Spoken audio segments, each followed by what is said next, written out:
ఆంధ్రప్రదేశ్ అమరావతి. ఆంధ్రప్రదేశ్లో కూటమి ప్రభుత్వం సుపరిపాలనలో ఏడాది పూర్తి చేసుకుని, సుపరిపాలనలో తొలి అడుగు అనే నినాదంతో కార్యక్రమం ప్రారంభించి, ప్రభుత్వ యంత్రాంగం ఏర్పాటు చేసిన సభలో, జ్యోతి ప్రజ్వలన చేసిన ముఖ్యమంత్రివర్యులు Nara Chandrababu, deputy CM Pawan Kalyan, MP Purandeswari, మంత్రి నారా లోకేష్, చీఫ్ సెక్రటరీ. ఈ కార్యక్రమంలో పాల్గొన్న ఎంపీలు, ఎమ్మెల్యేలు మరియు ఉన్నతాధికారులు.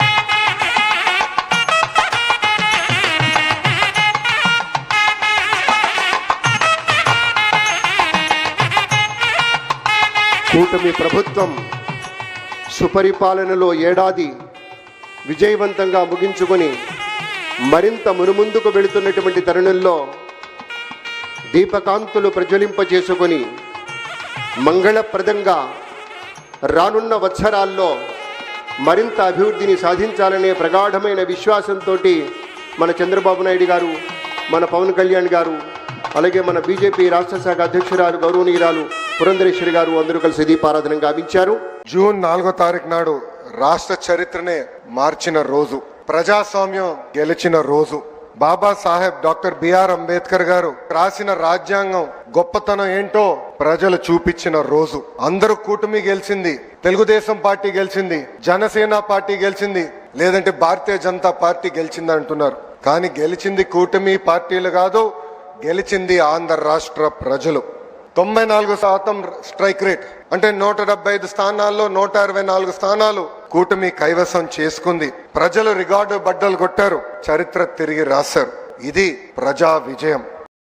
రాజ్యాంగం ఎంత గొప్పదైనా దాన్ని అమలు చేసేవారు చెడ్డవారైతే చెడ్డ ఫలితాలు వస్తాయని ఆనాడు డాక్టర్ బిఆర్ అంబేద్కర్ గారు అన్నారు. గత 5 ఏళ్ల విధ్వంస పాలన మనందరం చూసాం. 10 లక్షల కోట్ల అప్పు చేశారు. ఆంధ్రప్రదేశ్ ని అప్పుల ప్రదేశ్ గా మార్చేశారు. ఒక కొత్త కంపెనీ తీసుకురాకపోగా ఉన్న కంపెనీల్ని పక్క రాష్ట్రానికి తరిమేసే పరిస్థితి మనందరం చూసాం. దేశంలో ఎక్కడైనా పెట్టుబడులు పెడతాం గాని ఒక్క ఆంధ్ర రాష్ట్రంలో మటుకు మేము పెట్టుబడులు పెట్టమని ఆనాడు లూలు సంస్థ ఏకంగా బహిరంగంగా చెప్తాం జరిగింది. అలాంటి పరిస్థితిలో ఆనాడు ఆంధ్ర రాష్ట్రం ఉంది. ఒక్క రోడ్డు వేయలేదు, కనీసం రోడ్డు పైన ఉన్న గుంటలు కూడా ఆనాడు పూడ్చలేదు. ఒక్క సాగునీటి ప్రాజెక్ట్ పూర్తి చేయలేదు. వరంలాగున్న డ్రిప్ ఇరిగేషన్ ఏకంగా ఇచ్చే సబ్సిడీ కూడా రద్దు చేశారు. ఇంకా వెలుగొండ ప్రాజెక్ట్ పూర్తి కాకుండా ముందల్నే జాతికి అంకితం చేసే సందర్భాలు మనం చూసాం. కప్పుడు నీళ్లు పోసి కుప్పంకు నీరు తీసుకొచ్చామని ఆనాటి పాలకులు అన్నారు.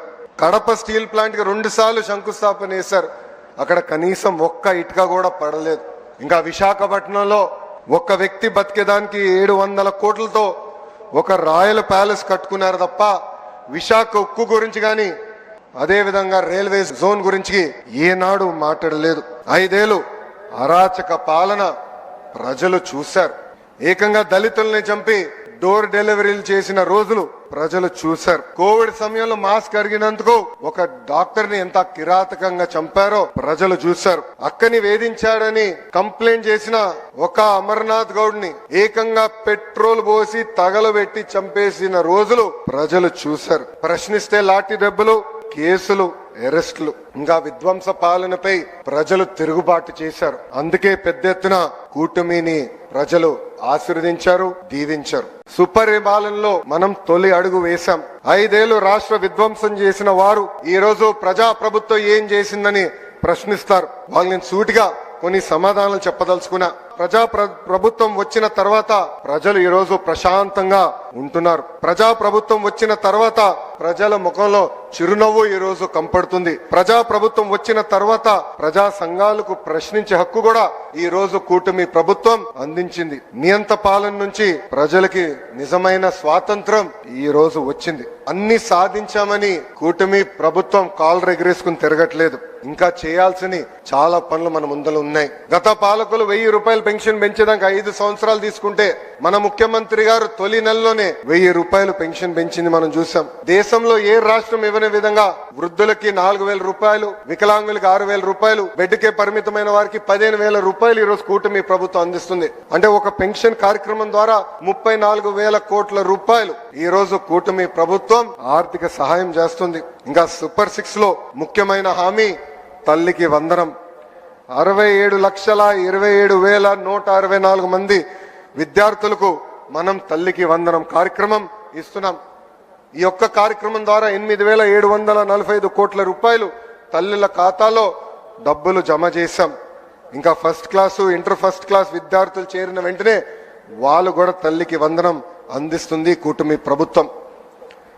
గత ప్రభుత్వం పేదవాడికి అన్నం పెట్టే అన్న క్యాంటీన్ని మూసేస్తే కూటమి ప్రభుత్వం ఏర్పడిన మొదటి 100 రోజుల్లో 204 అన్న క్యాంటీన్లు తిరిగి ప్రారంభించాం.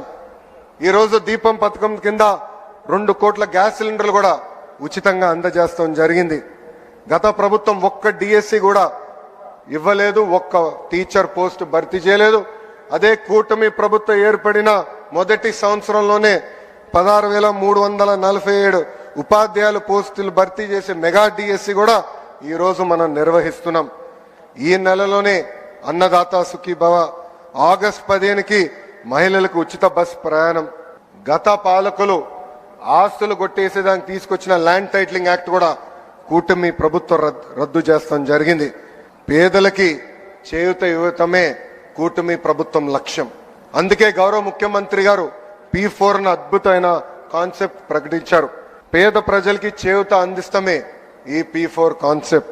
బంగారు కుటుంబం మార్గదర్శకులందరికీ నా హృదయపూర్వక ధన్యవాదాలు తెలుపుతున్నా.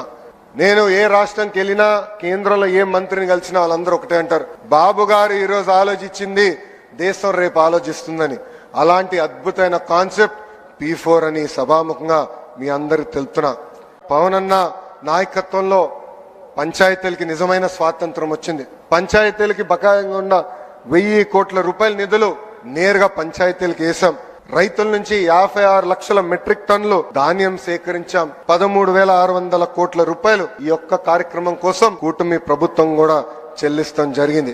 ఇంకా పొగాకు, మిర్చి, కొక్కో, మామిడి రైతులు ఇబ్బంది ఉందంటే ప్రభుత్వం యుద్ధ ప్రాతిపదికంగా స్పందించి ఈ రోజుని వాళ్ళని కూడా ఆదుకుంటాం జరిగింది.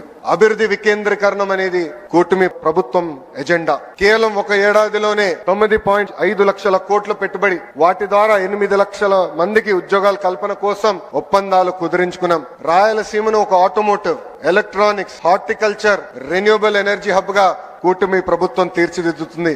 ఏకంగా LG ఎలక్ట్రానిక్స్, రెన్యూ లాంటి సంస్థల్ని రాయలసీమకి ఈ మొదటి సంవత్సరంలో మేము తీసుకొచ్చాం. ఇంకా ప్రకాశం జిల్లాలో రిలయన్స్ CBG ప్లాంట్లు ఏర్పాటు చేస్తున్నాం. ఉభయ గోదావరి జిల్లాలో ఆక్వాని పెద్ద ఎత్తున ప్రోత్సహిస్తున్నాం.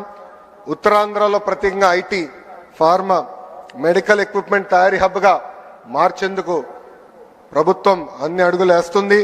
ఏకంగా ఆర్సిలర్ మిత్తల్ ప్రాజెక్ట్, ఒక TCS, ఒక కాగ్నిసెంట్ కూడా ఉత్తరాంధ్రకి ఈరోజు కూటమి ప్రభుత్వం తీసుకొచ్చింది. మన ప్రభుత్వం డబుల్ ఇంజిన్ సర్కార్. మన నమో రాష్ట్రం కోరిన అన్ని కోరికలు ఈ రోజు తీరుస్తున్నారు. అమరావతి పనులు ఈ రోజు డబుల్ స్పీడ్ లో పట్టాలెక్కిచ్చాం. పోలవరంకి ఏకంగా 12,000 కోట్ల రూపాయలు కేటాయించారు. ఒక విశాఖ ఉక్కు కాపాడడానికి 11,500 కోట్ల రూపాయలు ఈ రోజు మన నిధులు ఇస్తాం జరిగింది. ఇంకా ఉర్వకల్ కొప్పర్తి ఇండస్ట్రియల్ నోడ్ కు 5,000 కోట్ల రూపాయలు కేంద్ర ప్రభుత్వం మనకి సహాయం చేసింది. Visakha railway zone, Bhogapuram airport పనులు వేగంగా ఈ రోజు జరుగుతున్నాయి. ఇంకా కర్నూలు హైకోర్టు బెంచ్ ఏర్పాటు కోసం కూడా కేంద్ర ప్రభుత్వం సహకరిస్తుంది. ఇది ఈ డబుల్ ఇంజిన్ సర్కార్ వారినే సాధ్యమని దయచేసి ఇక్కడున్న మనందరం గమనించాలని కోరుతున్నాం. రాజకీయాలకు అతీతంగా విద్యా వ్యవస్థ ఉండాలని బలంగా నమ్మే ప్రభుత్వం ఈ కుటుంబీ ప్రభుత్వం. గత పాలనలో ఫోటోలు, రంగుల పిచ్చిలు మనందరం చూసాం. పుస్తకాల పైన, బ్యాగుల పైన, బెల్ట్ల పైన, చివరిగా కోడిగుడ్డు పైన కూడా ఫోటోలు పెట్టే పరిస్థితి. ఏకంగా ఫీ రీంబర్స్మెంట్ నుంచి చిక్కి వరకు 6,500 కోట్ల రూపాయల బకాయిలు మన నెత్తిపైన పెట్టి వాళ్ళు పోయారు. ఇంకా మధ్యాహ్నం భోజనం కూడా ఆనాడు బకాయిలు పెడితే కూటమి ప్రభుత్వం అధికారంలోకి వచ్చిన తర్వాత నాదెండ్ల మనోహర్ గారు నేను కలిసి మధ్యాహ్న భోజనంలో ఈ రోజు సన్న బియ్యం కూడా కూటమి ప్రభుత్వం అందజేస్తుంది.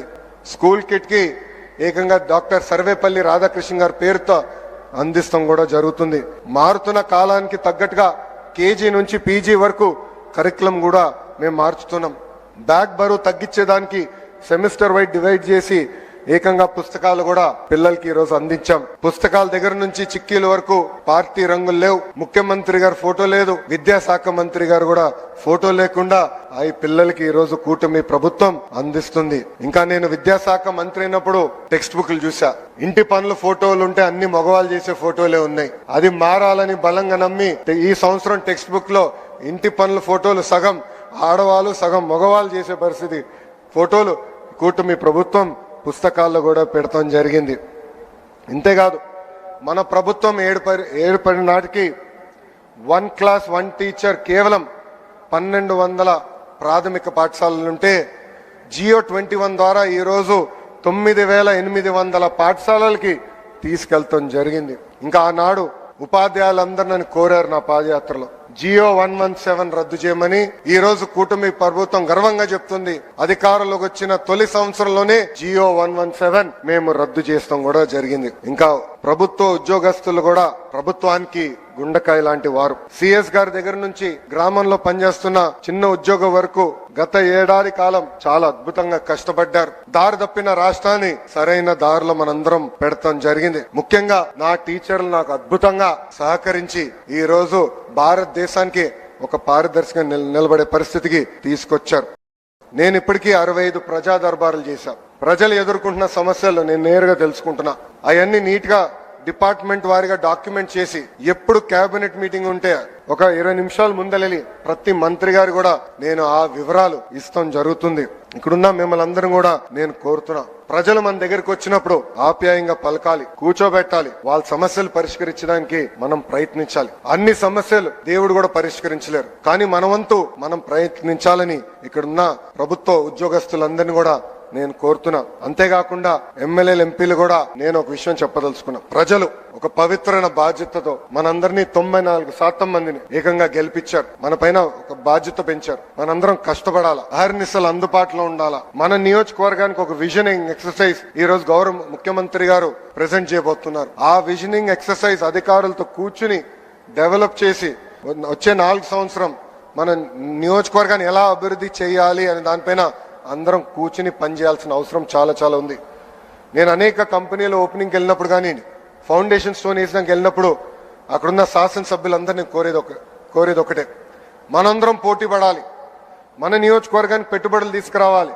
ఆ పోటీ తత్వం వల్లనే మనందరం ముందరికెళ్ళొచ్చు, మన నియోజకవర్గాన్ని మనం అభివృద్ధి చేసుకోవచ్చు.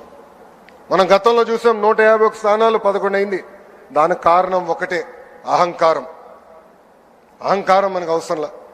ప్రజలకు అందుబాటులో ఉండాలా, వాళ్ళ సమస్యలు తెలుసుకోవాలా, అహర్నిశలు పరిష్కరించే మార్గంలో మనందరం కలిసికట్టుగా నడవాలని ఈ సభాముఖంగా కోరుకుంటూ, సంవత్సరం అయింది. సుపరిపాలన తొలి అడుగు మాత్రమే. చేయాల్సిన అనేక కార్యక్రమాలున్నాయి. కలిసికట్టుగా చేద్దాం. అన్ని రంగాల్లో భారతదేశంలోనే ఆంధ్రప్రదేశ్ని నంబర్ 1 చేసే బాధ్యత ఇక్కడ కూర్చున్న మనందరి పైన ఉందని ఈ సభాముఖంగా తెలుపుకుంటూ, నాకు ఇంత అద్భుతమైన అవకాశం ఇచ్చిన గౌరవ ముఖ్యమంత్రి చంద్రబాబు నాయుడు గారికి, ఉప ముఖ్యమంత్రి పవన్ అన్నకి, బీజేపీ రాష్ట్ర అధ్యక్షురాలు పురంధేశ్వరి గారికి నా హృదయపూర్వక ధన్యవాదాలు తెలుపుకుంటూ మీ అందరి దగ్గర నుంచి సెలవు తీసుకుంటున్నా. Get your personal loan today through BSK Associates. యువ భారత్ టీవీ నందు మీ పర్సనల్ ఇంటర్వ్యూ మరియు వ్యాపార ప్రకటనల కొరకు ఈ నెంబర్ని సంప్రదించండి. వీక్షకులకు ధన్యవాదాలు.